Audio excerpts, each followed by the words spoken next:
Hey, side eye society. Friend. So apparently I have a problem because I went in looking for one thing and came out with a whole different serial killer. Okay. No, it is not Eugene and R.C. Horsch. I talked about that foolishness last week in last week's episode in Philadelphia, right? So I went to do a little bit more digging on that story and I found a whole nother man. Because what the fuck is really going on in Philadelphia? And the more I started reading about this one, the more I was like, hold on. 7 women, 1 apartment, bodies that had been there for months, and a Cookie Monster puppet that we're gonna just sit in our back pocket for now because we are absolutely gonna revisit that shit right there.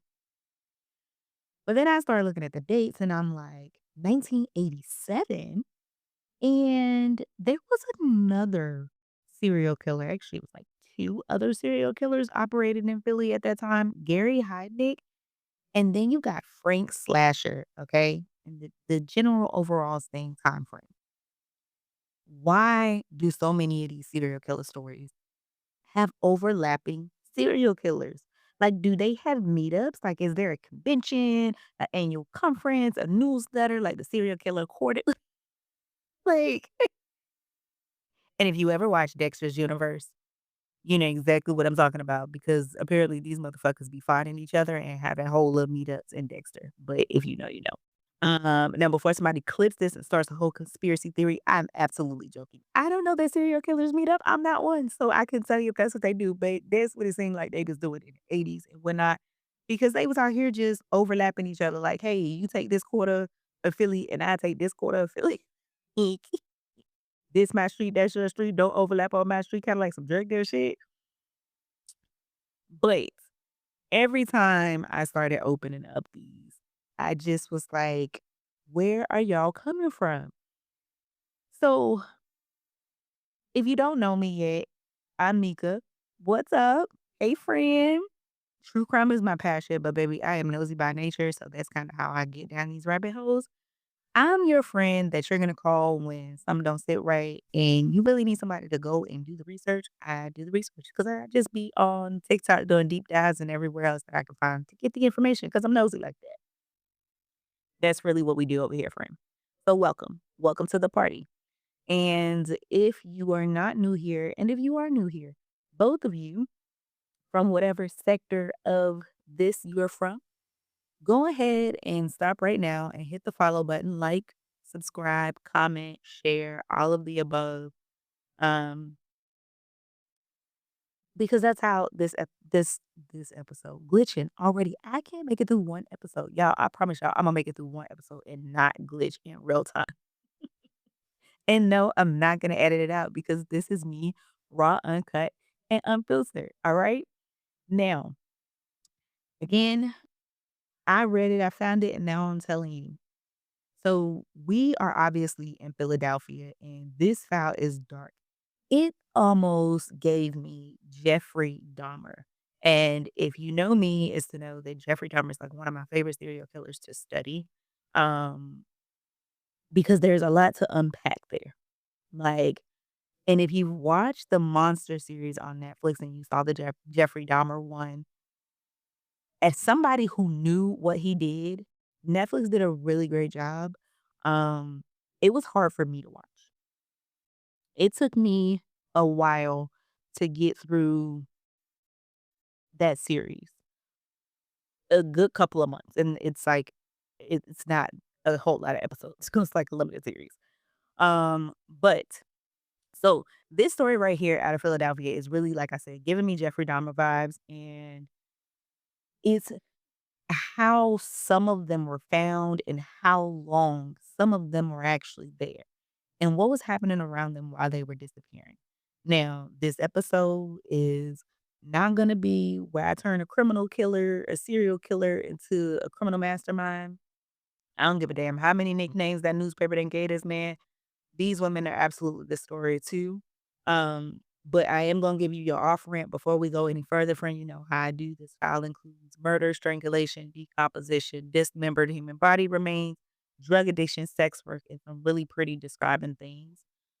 Pretty disturbing things.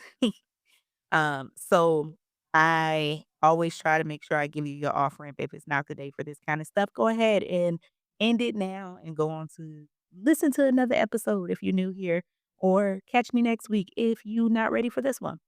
But know that I'm not gonna be gratuitous with it because I don't really need the gore to make the story as horrifying as it is. The facts of the details of the case already did that.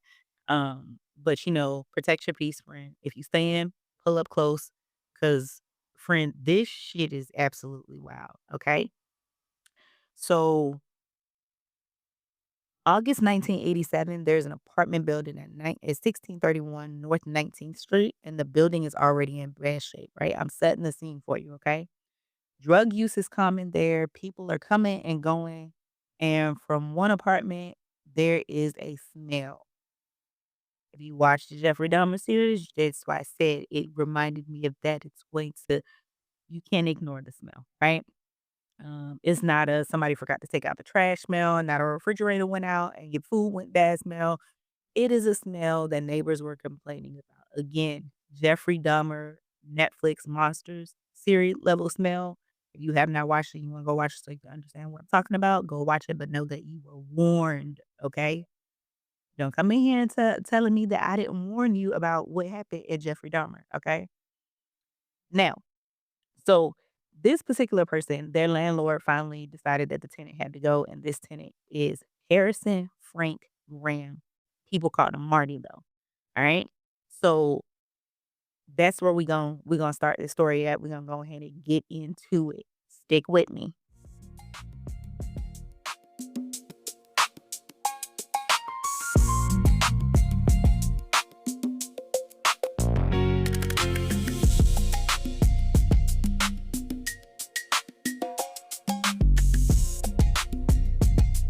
Friend Harrison Frank Graham was born September 9th, 1959 in Philadelphia. He was the oldest of five children. The picture of his childhood that later emerged in court was not one of stability.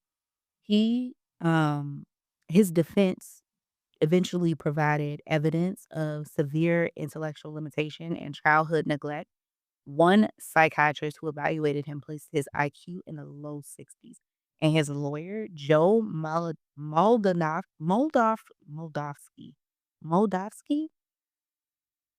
would later use the period language of the 1980s to argue that Graham was mentally retarded and functioning far below his chronological age.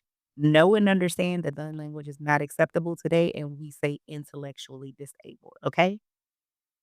Now, accounts of Graham's early life say that he struggled badly in school and he attended high school but did not finish, and later sources described chronic academic failures and truancy.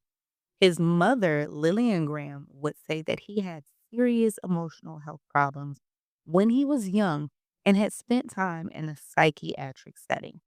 As a young man, Graham worked odd jobs in construction, but by the time this murder case exploded, reports described him as a handyman and a former dishwasher. He did not come into the case with the kind of long history conviction people often expect when we talk about serial murder killers or serial murder killers, serial killer murder stories. Okay. In fact, the Pennsylvania Supreme Court record later identified his lack of significant prior criminal history as one of the mitigating circumstances considered at his sentencing. That part is definitely important.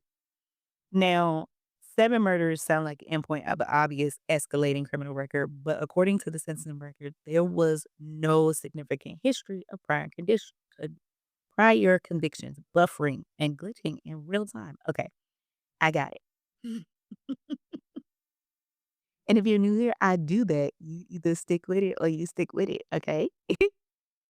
Now, while it is strange, it's absolutely not impossible not to have a criminal record and then become a serial killer. You just happen to be good at covering up your crimes, maybe, or a little better at it than most, and you got away with it for a little while longer. But we do know that serial killers in the past have been described as ordinary and gregarious before. So we don't put nothing past any of them. Now, it really just means that the criminal justice system did not have a neat trail of convictions pointing towards what police would eventually find in August of 1987. There was absolutely little breadcrumbs saying, "Hey, look over here. This man right here finna be a serial killer." Like, mm, note to self, he out here murdering people. Um, but by the early 1980s, Graham was living in North Philadelphia, and eventually he occupied that apartment at 1631 North 19th Street.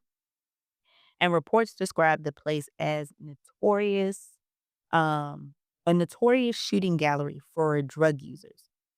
Now, a shooting gallery on the internet makes it sound like it's like an art gallery or something that's cute. See, no, it was not cute at all. Okay. You know anything about it, you know that we're talking about a place where people were gathering to do drugs, whatever that looked like. And it was heavy drug use. And it was just a part of the environment. People coming in, people going out, people getting high, people desperate, vulnerable. And Graham himself was using drugs heavily. Okay. Now, I needed that to be known and understood because the apartment was not functioning like a normal private home where one would expect visitors to immediately stand out. This shit was just normal. Crackheads and druggies and whatever all up in there just doing drugs. It was actually chaotic, right? And so that chaos becomes important later because when police finally learn what had been happening inside the apartment, one of the questions is going to be, how in the hell did this stay hidden for as long as it did? Think if you ever seen Losing Isaiah. It's one of my favorite movies, by the way. Like, if you hadn't seen it, you should watch it. It's a really good movie. It was like in the 90s.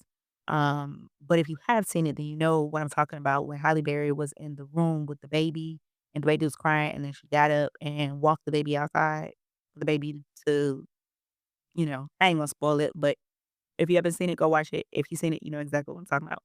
So that's the energy is given in this apartment complex, right? Now, in this file, there are 7 women, and we're gonna name them real quick up front. There's Cynthia Brooks, 27, Valerie Jameson, 25, Mary Jeter Mathis, 36. She also was the mother of 5, um, and that was the most that I knew about any of them, in terms of their personal life. Barbara Mahoney was 22. Robin DeShazor was 29, excuse me. Sandra Garvin, 33. Patricia Franklin was 24, okay? And they were all young Black women. Now, we are not in a world where every unidentified body in 1987 was getting a rapid DNA profile uploaded into a national system, and somebody had their family called by dinner because they had been identified already, right? Present identification depended heavily on what investigators and medical examiners could learn from the remains, clothing, personal items, dental or medical information, and forensic anthropology.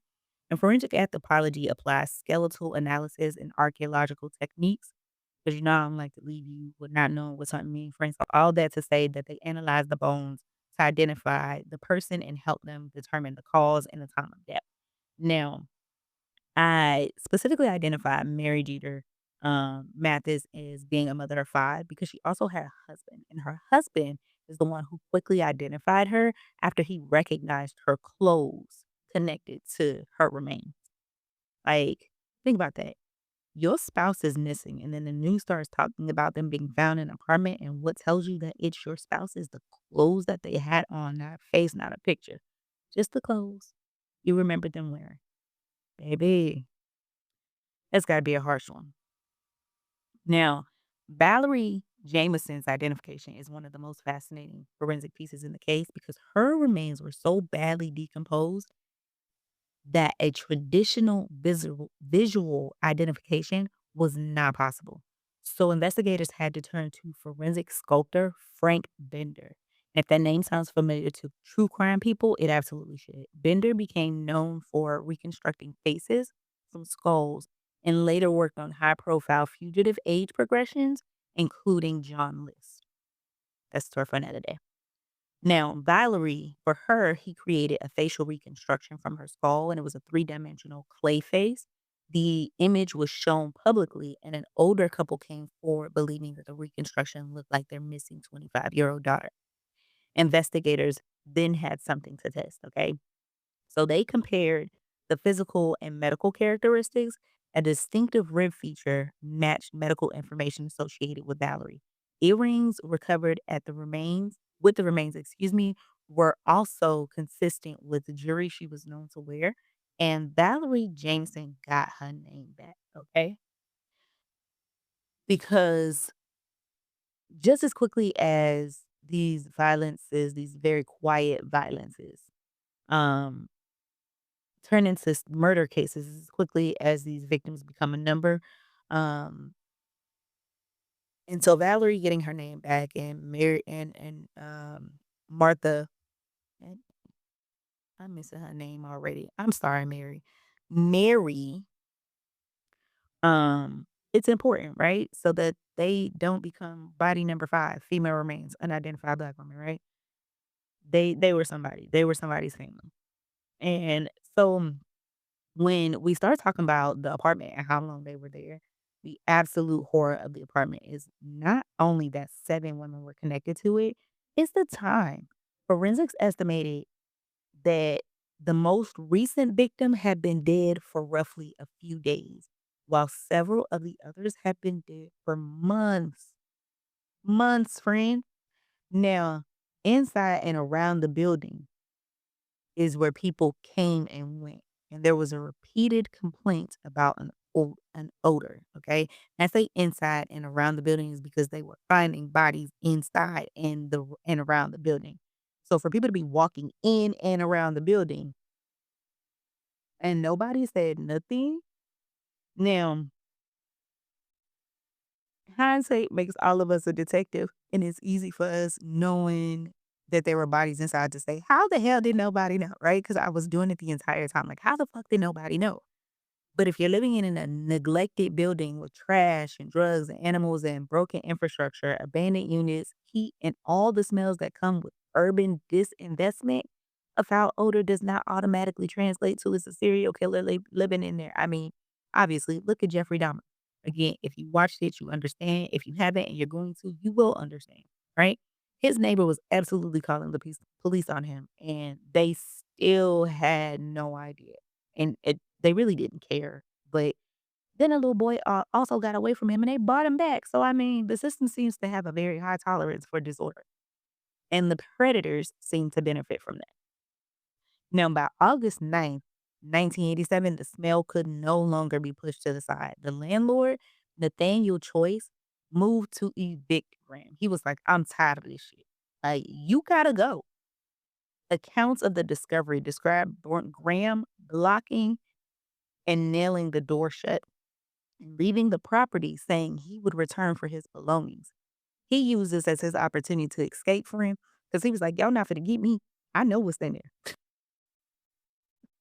Which makes his like, okay, I ain't even gonna get that. I'll tell you the story as I got it. I'm not even gonna jump ahead because it makes so much more sense later now that I'm actually saying it out loud again. Um Now, he ran before they could take him in custody, and the landlord's, family member went to deal with the unit. The blocked door, they looked through the keyhole, which is odd. It must've been a really big keyhole, but they called the police, okay? And then the house started giving up everybody that was in it. Reporting described the bodies in various stages of decomposition inside the apartment, and there were remains under and around a mattress and in rooms Graham had used for concealment. There was a skeleton found wrapped in some type of material, don't know what it was. Human remains were also found on the roof, okay?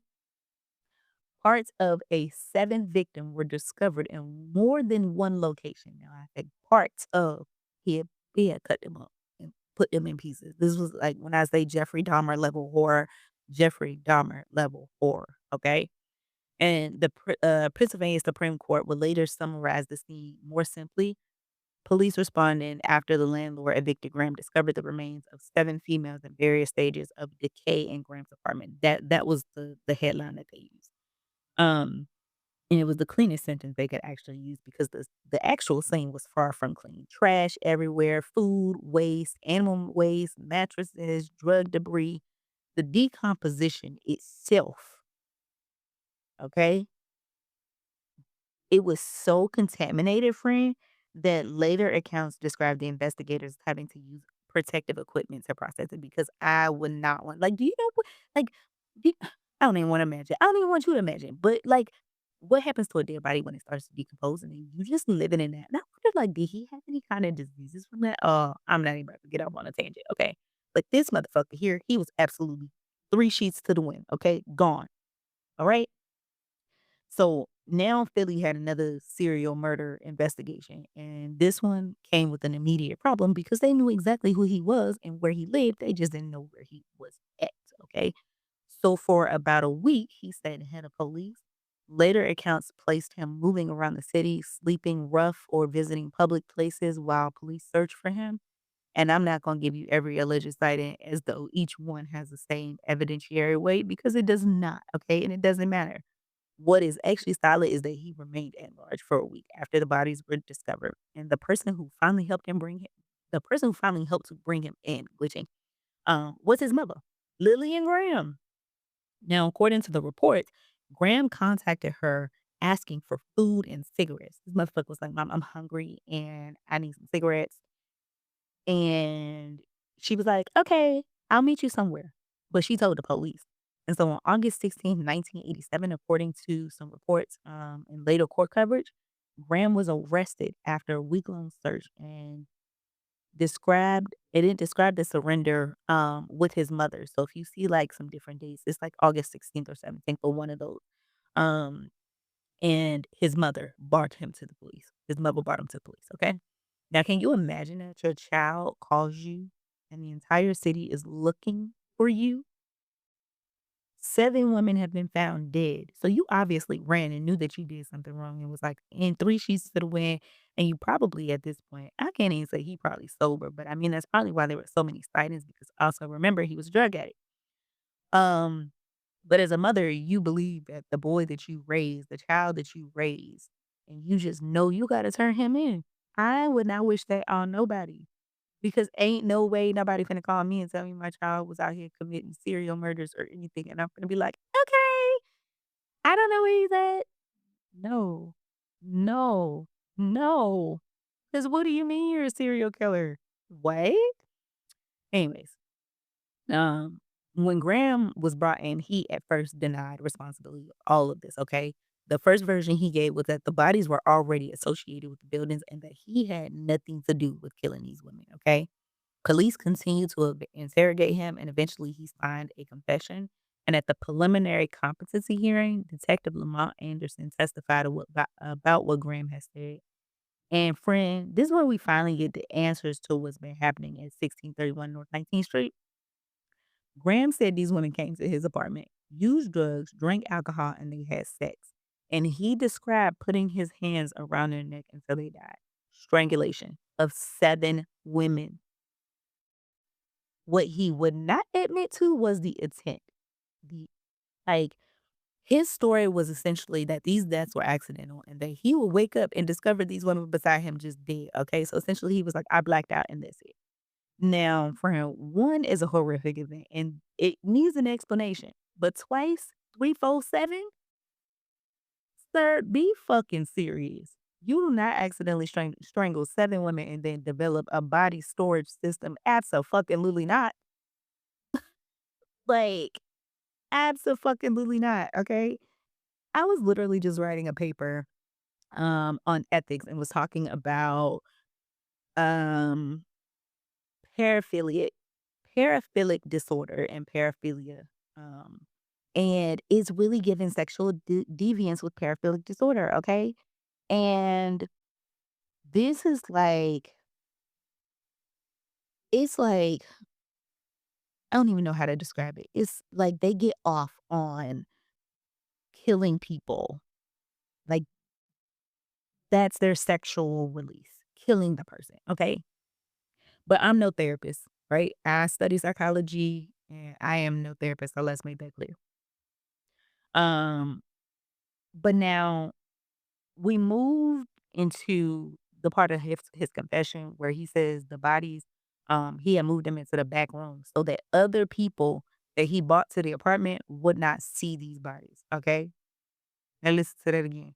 He moved the bodies in the back room so that nobody else, the other women he was bringing to the apartment, wouldn't see these women that's already dead, as if they wasn't gonna smell them.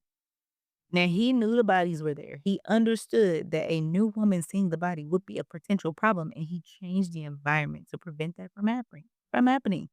Cover, concealment, continuation. Whatever intellectual disabilities, psychiatric symptoms, or substance dependence existed in his life, that conduct is still a part of the record. And the trial judge definitely ultimately rejected the accidental death explanation because what the fuck do you mean it was an accident to wrap your hands around somebody's neck 7 times? Hmm, and possibly more, to be quite honest. But before there was actually a murder trial, the court had to answer a few basic questions for him. And so they had to understand whether or not, um, Harrison Graham could legally stand trial.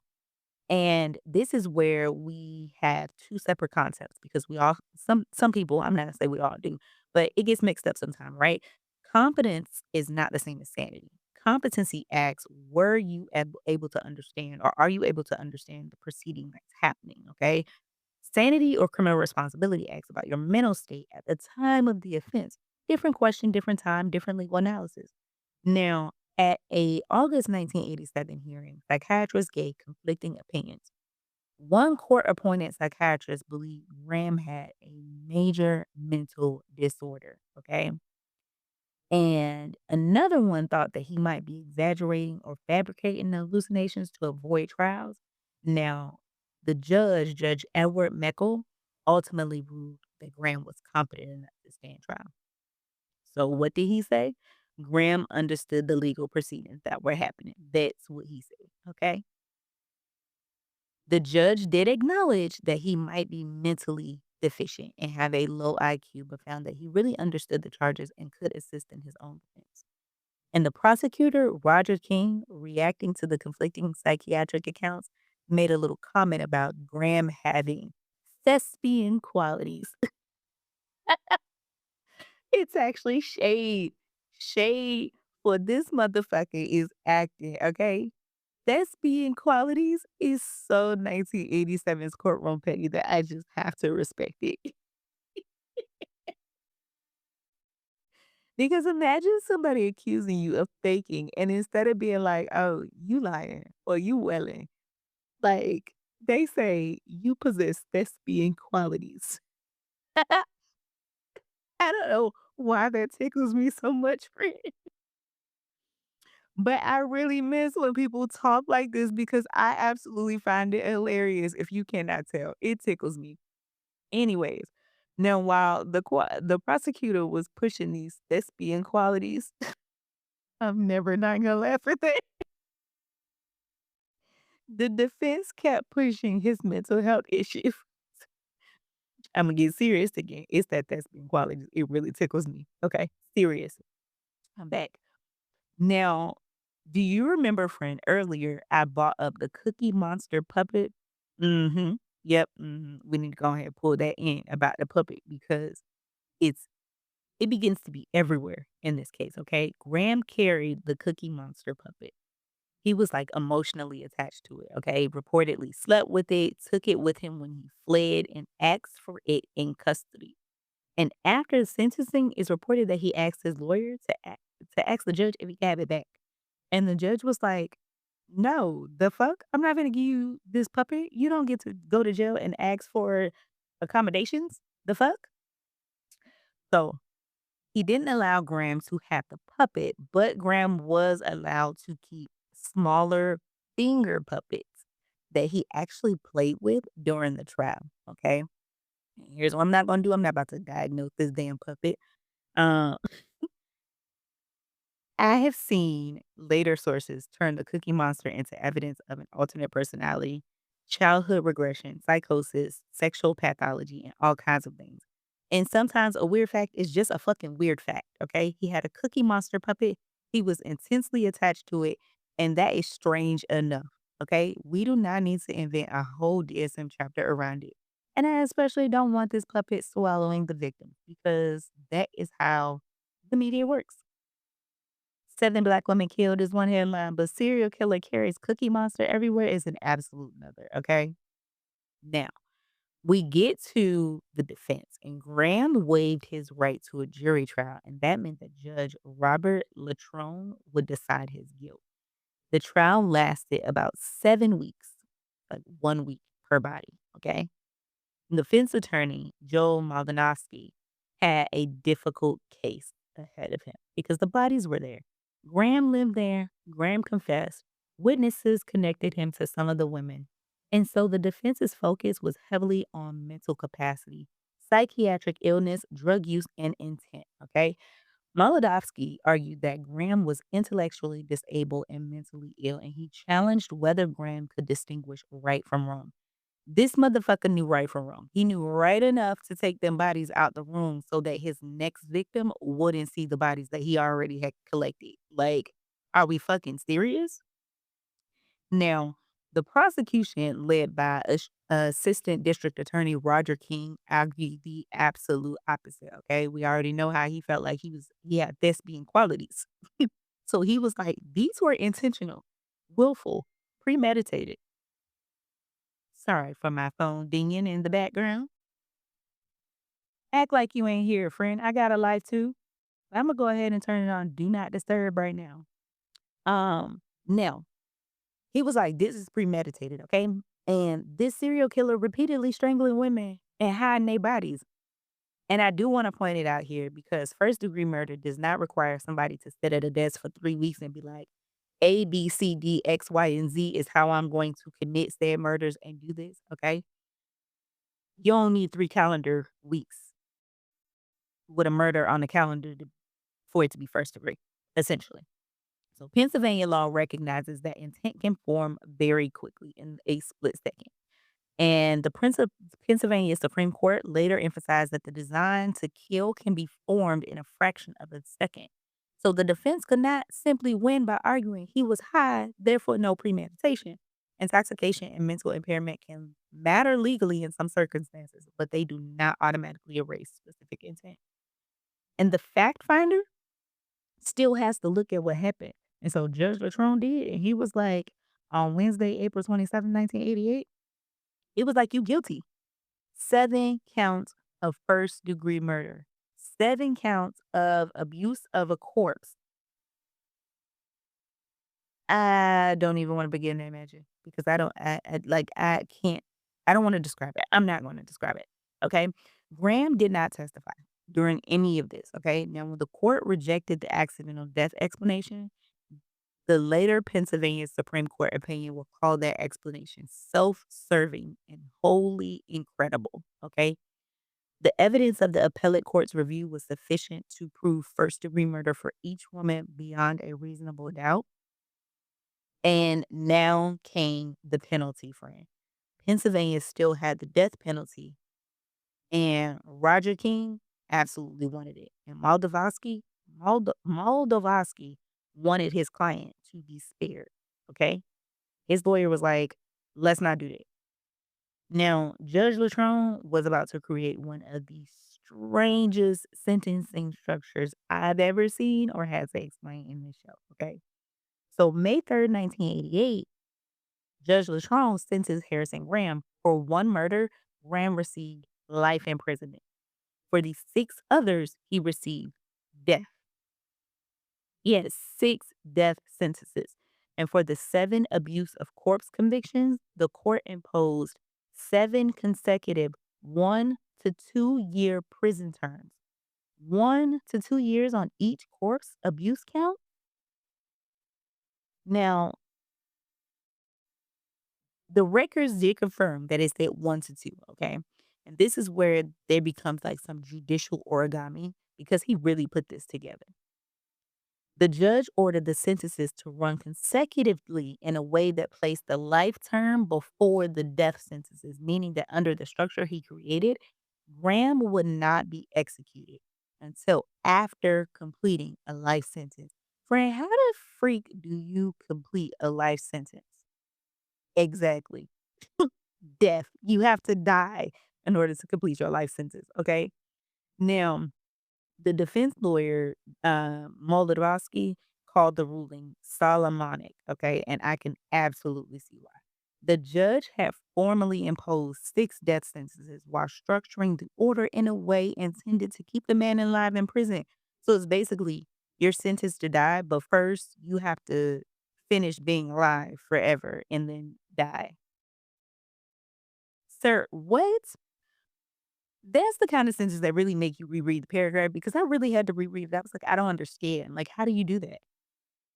And then I went to the Supreme Court's opinion because I was like, surely this is like mangled in some sort of way. And no, Judge Latrone actually did it. And he explained that the original life sentence was humane and would ensure Graham never got the opportunity to kill again. The 6 death sentences, in his view, reinforced that outcome. Well, no shit, Sherlock, because he was going to wake up and die again. Now, he considered this mitigation. The appellate court records identified 2 mitigating circumstances in the capital sentencing analysis. One was that Graham had no significant history of prior criminal convictions, which is ironic because he was crackhead. Usually they end up in prison for or jail at least for some type of shit. Maybe not, right? And then 2, the other mitigating evidence concerning his character, record, and circumstances. Contemporary case account describes the judge also considering severe childhood neglect, but none of that meant the judge thought the murders were excusable. It meant the capital sentencing required aggravating and mitigating circumstances to be weighed. Now, remember how I told you that Graham waived his jury friend, waived the jury? He also, for a period, did not want to litigate an appeal. And normally you might think, like, fine, that's his choice. But in death cases in Pennsylvania, it triggers an automatic review. Like, you can't tell the Supreme Court, no thanks, I'm good. I don't want you to review this. Like, they're going to do it anyway, okay? The state has an interest in making sure the death sentence was lawfully imposed. So even though Graham expressed the desire not to pursue appeal, the Pennsylvania Supreme Court still had to review the capital judgments. And in 1995, the court upheld the first degree murder convictions and the validity of the 6 death sentences. But it found a problem with the sentencing puzzle or gummy that Judge Latrone had put together. The trial judge did not have the legal authority to make death sentences consecutive and to ordinary prison terms in that way that he had attempted to do. So the death sentence stands apart from the punishment. So the Supreme Court vacated the part of the sentencing order that made the death penalties consecutive to the life terms and the term of years. Everything else remained in place. And frame, do you understand what that did? No, because I didn't either. So essentially, the structure that had effectively insulated Graham from execution was absolutely gone, disappeared, okay? Now, the 6 death sentences, they were no longer sitting politely behind the life sentence waiting for their impossible turn, okay? The possibility of execution now became a real thing. So here's where Philadelphia history gets absolutely unreal because Graham's case did not occur in isolation. Remember, I told you it was some serial killers happening at the same time as him, kind of like before, a little bit before him, a couple months before him. In March 1987, just months before Graham's apartment was open, police arrested Gary Heidnik. Heidnik held 2 women captive in the basement of his Philadelphia home. 2 women died, and survivors described prolonged captivity, abuse, torture, and horrific treatment. And his house was roughly a mile and a half away from Graham's. How about that? 2 totally unrelated men, 2 houses, multiple women, same city, same year, and both cases involve women whose vulnerability made them easier to isolate and control. And I want to be extremely clear here. There is absolutely no evidence that I found that linked Graham and Heidnik together, as in they were working together. So no, I cannot say that. We're not gonna make no episode about it, and it ain't no conspiracy theory on TikTok because that ain't what I said. But they did overlap. Okay. So, Philadelphia police discovered Hydnip crimes in March, and then in August, they turned around and discovered Graham. And at roughly the same historical moment, the city was also dealing with the separate killings of the associated Um, Frank Ford Slasher. 3 different serial murder nightmares overlapping in one city. And do you know what kind of question that raises for me? What happens to marginalized victims when a city is drowning in violence? What gets missed? What gets normalized?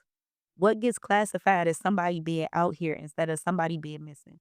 And how many families are trying to tell someone, like, I haven't seen my daughter, I haven't seen my sister, I haven't seen my son, I haven't seen my mother, I haven't seen my brother, I haven't seen my dad, whatever. And the response is some version of, well, that's how they live. That sentence has killed urgency for generations and it bothers my spirit, okay? Because there are so many missing people who do not get the recognition that or the attention. I'm gonna say the recognition, the attention that their missing case so broadly deserves. Okay. Now, for a minute, we're gonna sit right here because true crime loves the phrase high risk lifestyles. And I understand what investigators mean when they use it. They are describing circumstances that increase exposure to predators. So that sex-based street work, substance dependence, unstable housing, frequent contact with strangers. But I really hate how easily high risk lifestyle starts it sounding like where it turns into high risk person, as if the victim themselves is the hazard. Like, absolutely not. The risk was the predator and the environment. It's these predatory ass people that there's nothing done about. Like, the risk was in the inability to report the violence without it being dismissed. The risk was in the inability to report your family member missing without it being dismissed. The risk was the city where some women could disappear into the cracks. It was the assumption that if a woman used drugs, maybe she just wandered off, or maybe she's in a drug stupor somewhere, or that if she sold sex, maybe she went somewhere with somebody, or if she didn't come home, maybe that's just what she does. They runaways. And I can't keep saying she because it's he's too, right? In a time where we have high sex trafficking, human trafficking, things happening, like all of that buys these predators time. All of it. It buys them additional time to do whatever they need to do to get these people wherever they need to get them. And Harrison Graham's victims were not disposable because they struggled or they were on drugs. They were not any less murdered because drugs were present. They were not any less dead because some of them may have engaged in sex work and did drugs, and their families did not hurt any less. And when Mary Jeter Mathis's husband recognized her clothing, glitching, real time. He did not recognize a high risk lifestyle. He recognized his wife. We're gonna go ahead and move forward because I'm on a soapbox. And we're gonna move forward more than a decade. Because the death sentences did not disappear quickly, because that's originally what we were talking about, friend, right? These death sentences, they were like, you can't do that. The case remained entangled in capital punishment litigation for a long time. And then in 2002, the United States Supreme Court decided in Atkins versus Virginia. Atkins held that executing people with intellectual disability violated the Eighth Amendment's prohibition on cruel and unusual punishment. All right, listen, I'm gonna get it together. um, but now suddenly Harrison Graham's low IQ and developmental history were not just a sentencing background anymore. They could be used to determine whether Pennsylvania was constitutionally allowed to execute him on those 6 death sentences. And his lawyers knew that, and so they pursued this issue. Now, later accounts report that the death sentences were vacated after he was found to have met the legal standard barring his execution. And I've seen December 20th, 2023 given as the date in secondary case histories, but I've not been able to locate the underlying court order in the material. And trust, I read enough. Okay, I read enough. Um, so here's the clean version. After Atkins, Graham's intellectual disability became the basis for taking execution off the table, and his death sentences were ultimately vacated. But he did remain imprisoned under the life sentence. So either way, he just gonna die in prison, right? But I do wanna challenge something in the way that serial killer stories are told. There is a temptation to grab the strangest psychiatric fact and make it the answer. Oh my god, he heard voices, he had low intelligence. Because I feel like we've had a couple of stories down when we talk about their low IQ, and they use that as like a, "Oh, they don't know what they're doing," kinda thing, right? And he had a puppet, he used drugs, he had a horrible childhood, and therefore these murders occurred. Absolutely not. Human behavior does not work like a little recipe card. Like, millions of people have intellectual disabilities and never hurt anybody. Millions of people experience psychosis and are far more likely to be harmed, actually, than to become serial killers. And millions of people survive childhood neglect and do not kill anybody. Millions of people struggle with addiction and do not strangle 7 women. So when I say that these things are a part of Harrison Grant's story, I'm really just explaining the context, not constructing a casual excuse, because his violence really belongs to him and the legal system really did treat it that way.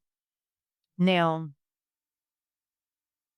I'm not going to talk you through the strangulations again. You heard the confession, and what matters here is the pattern and what it tells us. There was no elaborate manifesto, no genius cipher, no movie villain mythology. There was just access to vulnerable women, balance, concealment, and then continuation. And that is why I hate when serial killers get elevated to criminal masterminds, because sometimes the terrifying part is not brilliance. It's just that the predator realized that the world is not paying close enough attention to the people that they're hurting, and they keep going, okay? Now, there is one thread in this case that does get repeated in secondary accounts, and during the search, human remains were found in more than one place in and around the property, including remains associated with the nearby building. Some accounts raise the question of whether every piece was immediately matched to the 7 known victims or whether police briefly considered the possibility of another person.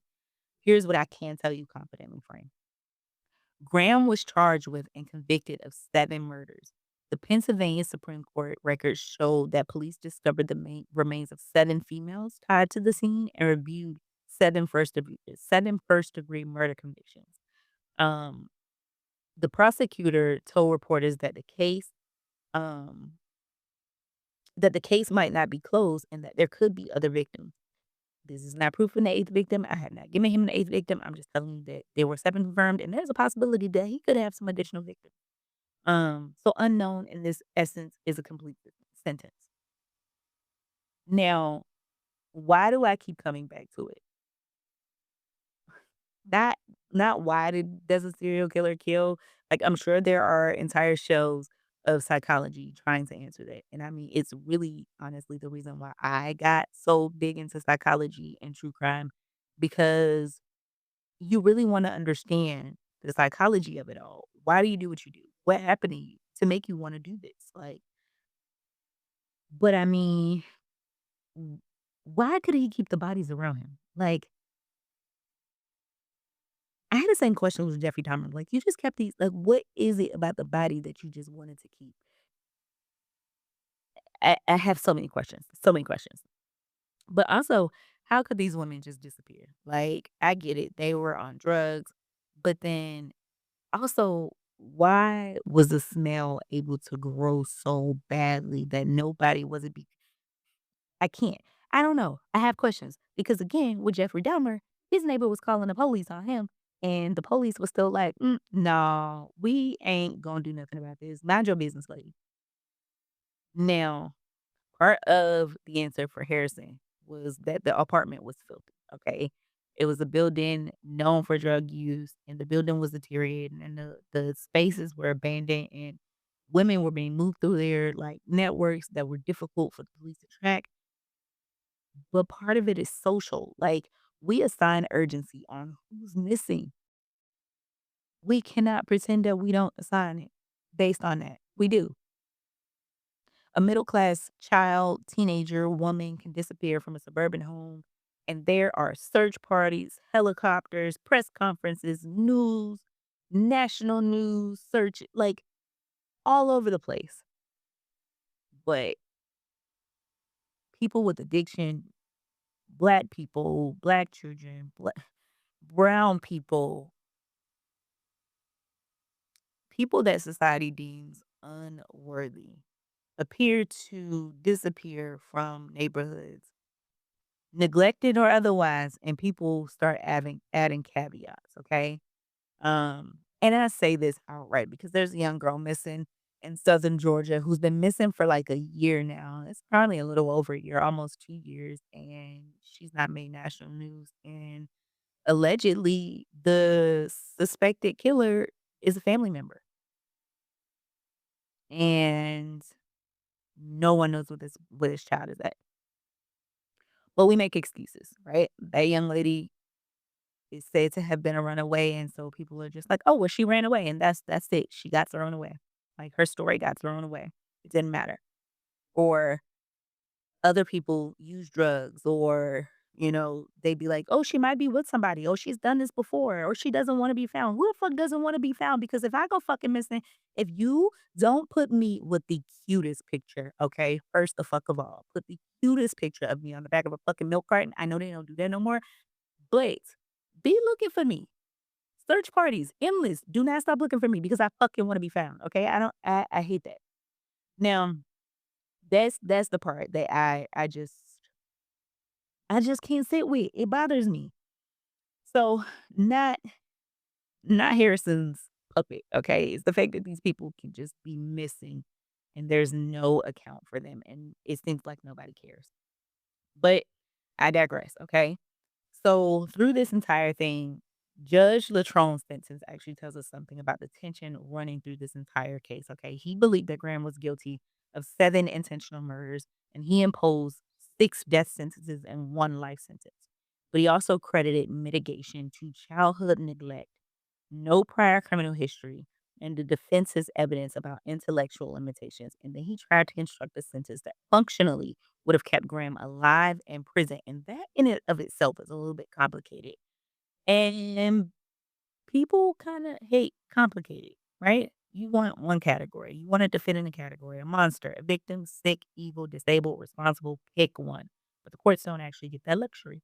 A defendant can be intellectually disabled and dangerous, mentally ill and still culpable, okay? Severely neglected as a child and responsible for severe harm as an adult. While they are not contradictions, they are definitely uncomfortable coexistences. And if we only know how to discuss people when they fit in one moral box, we are not doing enough analysis. We are doing some branding. And I do know that somebody still think about that damn Cookie Monster because I'm somewhere, friends, still think about this damn Cookie Monster. So let me give you a little bit of actual verified weirdness about this damn Cookie Monster, okay? At the sentencing, I told you he reportedly asked his lawyer if he could have his Cookie Monster puppet back, and the judge was like, "Hell no." Okay. But the judge was like, "You could keep them smaller puppets that you have been playing with at the defense table." Absolutely fucking bizarre. But it's also revealing in a limited way of how unusual Graham's presentation was because he could sit through a proceeding in which the state sentenced him to death sentences 6 times and still focus attention on objects that gave him comfort. That's consistent with the profound development and psychiatric concerns his defense kept raising. But then I almost wonder if that was like a ploy to with his lawyer to play on his mental health, okay? Because the court had already decided whatever limitations he had, he was competent and legally reasonable, okay? That distinction held. But anyways, so where is Harrison Graham now? He is currently in Pennsylvania custody, in a place commonly identified as SCI Cole Township. Now, I'm not able to independently verify his current placement, um, against the live Pennsylvania DOC inmate record while I was preparing this episode, so I'm not gonna tell you a specific facility, but, I might share it in the next episode if I can eventually find it. But if you find it before me, let me know. Now, what is established is that the death sentences did not result in his execution, that he does remain under that life sentence. So later documents account that Graham became an ordained minister in prison, actually, and has had a nonviolent institutional record. So essentially, he's been in prison and has been on his best behavior. Now, I don't have sources confirming that from Pennsylvania DOC, just some documents that say so, out there in the world. But I actually think that is the right place to leave this story because whether or not he found religion in prison is not the final chapter of the women that he killed. Their deaths are not redeemed by his re rehabilitative nature. If he changed, that's fine because people do change, but transformation does not erase the consequences. Um and I do want to zoom back around one more time to 1987 Philadelphia. Garrick Heidnick is arrested in March, and Harrison Graham's house is discovered in August. The Frankfurt slasher killings are a part of the city's larger atmosphere of fear in the same general area, and the cases aren't interchangeable, okay? They are different offenders, different facts, different victims, different legal histories, but together they expose something. That a city can have multiple predators operating at the same time and each one be feeding on a different version of invisibility. Heidnick relied on control and captivity. Graham relied on access to women through drugs, sex, and chaotic environments where bodies literally remained in the building. And Frankfurt, that case raised its own questions about vulnerable victims and investigative certainty. And all of this was happening before the use of technology and smartphones, before there was location sharing, before doorbell cameras, before social media. Um, Posts could reach millions of people overnight before forensic DNA databases look the way they do now. Women could literally just vanish in a city and the city would be slow to notice. Hell, women vanish now and the city's still slow to notice. And that's absolutely terrifying to me. Um, but it makes me mad. What makes me mad about this case is that Harrison was unusual. We get that, okay? But it's the ordinary conditions around him. Poverty, addiction, neglected housing, women being treated as unreliable because they of how they survived, a woman accustomed to disorder, landlords dealing with the smell as a property problem, people coming in and out of drug houses, police already stretched across violent city. None of these things alone create a serial killer, but they definitely create the fog. And predators live in fog. They love the fog, okay? Because they don't need everybody to approve of them. They just need everybody to be distracted long enough. They need the victim's absence to be explainable. They need the smell to be somebody else's problem. They need the building to already look abandoned. They need the woman's family to be told she'll probably come back. They need time. They need time. Predators need time. And Harrison Graham got a lot of time. Okay. Now, he got all the time and 7 women paid for it. But again, friend, this is where the internet loves the weird part of the case. They call it the Cookie Monster puppet, the house of death, the bodies in the apartment, right? The fact that Gary Hadnick had been arrested months earlier in the same city, yes, all of it is absolutely wild. And the names that they named this case in particular, all wild. But my side eye is absolutely bigger than the spectacle, okay? Most of them were young black women living with addiction, poverty, sex work, and other circumstances that made it easier for people to explain away their absences. And I keep harping on this because that's how much it bothers me, friend. Point blank, period. Okay. This file showed what can happen when somebody realizes that people they are targeting can disappear without the whole world stopping to look. Okay. And the same amount of effort that we put in for some people, we need to put in for all people. But that takes me down a whole nother soapbox about how right now we have a human issue, and I don't wanna go down that soapbox, but I don't think that you should have to be perfect to be worth looking for or sober to deserve urgency or have a respectable life and job to deserve justice. And damn sure should not have to become a forensic fucking reconstruction because somebody remembers that you had a face. So, that's where I'm gonna leave this story, friend. That is my side. I found it, I read it, and I told you, you have to make all of this make sense however it makes sense to you. And listen, friend, before I go, every time I say this, don't let nobody play in your face, okay? If these stories don't tell you nothing else, just pay attention to your surroundings. Don't let nobody play in your face. And listen, know that I am an avid gun supporter, okay? I used to be a military police officer. If you feel some kind of way about that, well, too damn bad, okay? Because I'm also an avid gun safety advocate, okay? If you're going to own one, know how to use it. Know how to use it. Know how to use it. I cannot stress that hard enough, okay? Now, I want you to go ahead and take care of yourselves, take care of each other, and remember to side eye responsibly and protect your peace, friend. And listen, I know I told you last week some devastating news. I stand by it. I do need to take a break, and I'll be a little bit honest with you in this moment, friend. I have a condition called ankylosing spondylitis, and so right now I need to do what's best for me and take a small break. But I will be back in October, okay? I did say I had some irons in the fire because I do have some other irons in the fire, but I do need to take care of my health first. Again, not gonna take a Meg Thee Stallion break, just gonna take a Lamika break, all right? But listen, in the meantime, in between, while we've got next week, and I don't know what I'm gonna give you for next week episode, but it's gotta be a banger because it's the last episode of this season before I go on break. And I'm not gonna leave you hanging, and I'm not gonna stop posting on social media, so you'll still see me there. And if you got receipts or something that had you like, "What the fuck?" Okay? While you are missing me, go ahead and send them over, and I'll look at them. 'em, I'll review them. 'em, I'll do a deep dive, and I'll find what I find, and maybe it'll end up in next season. But you can look me up on Instagram and TikTok at The Side Eye Files, on YouTube, The Side Eye Files Podcast. And if you are hesitant about either one of those, hit me up an email, thesideeyefiles@gmail.com, because you already know I'm nosy. And just because I'm on break does not mean I don't want to hear it, okay? I'm nosy. I still want to hear it. All right, I'm finna head out. See you next Wednesday.